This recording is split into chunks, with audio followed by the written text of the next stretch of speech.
गहरी और सस्पेंस भरी आवाज। सन 1857 की क्रांति के दौर में बुंदेलखंड के घने जंगलों के बीच एक ऐसा किला था जिसका जिक्र इतिहास के पन्नों से मिटा दिया गया। नाम था काल खेत का किला।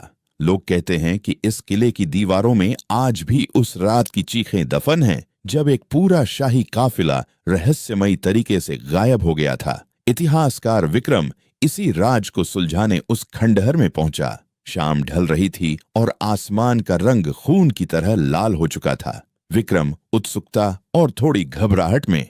अजीब बात है, सरकारी रिकॉर्ड्स में इस जगह का नक्शा ही नहीं है, जैसे कोई चाहता ही न हो कि कोई यहां तक पहुंचे। नैरेटर।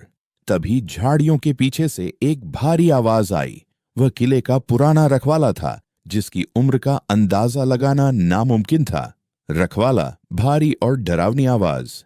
साहब, सूरज डूबने के बाद यहाँ की मिट्टी का मिजाज बदल जाता है। लौट जाइए, क्योंकि ये किला मेहमानों का नहीं, गुनाहगारों का इंतजार करता है।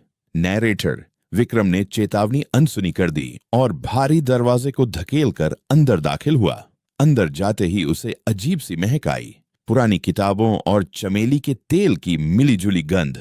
अचानक दरबार के बड़े हाल में उसे एक जलती हुई मशाल दिखी। वहां एक तख्त पर कोई बैठा था। विक्रम के कदम रुक गए।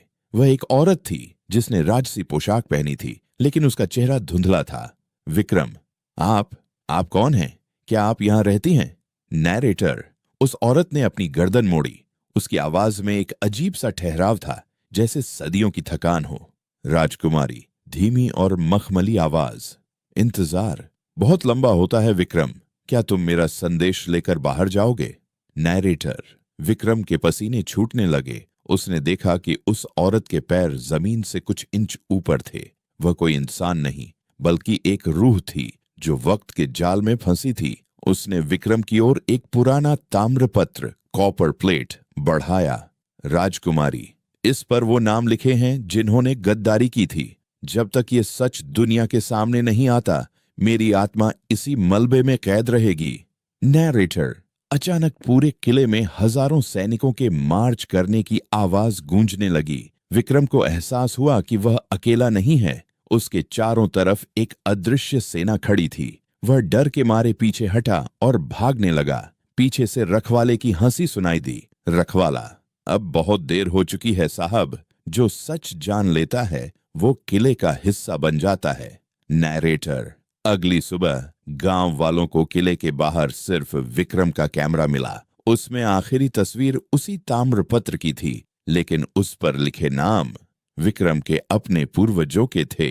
विक्रम कहाँ गया? यह आज भी एक अनसुलझा ऐतिहासिक रहस्य है।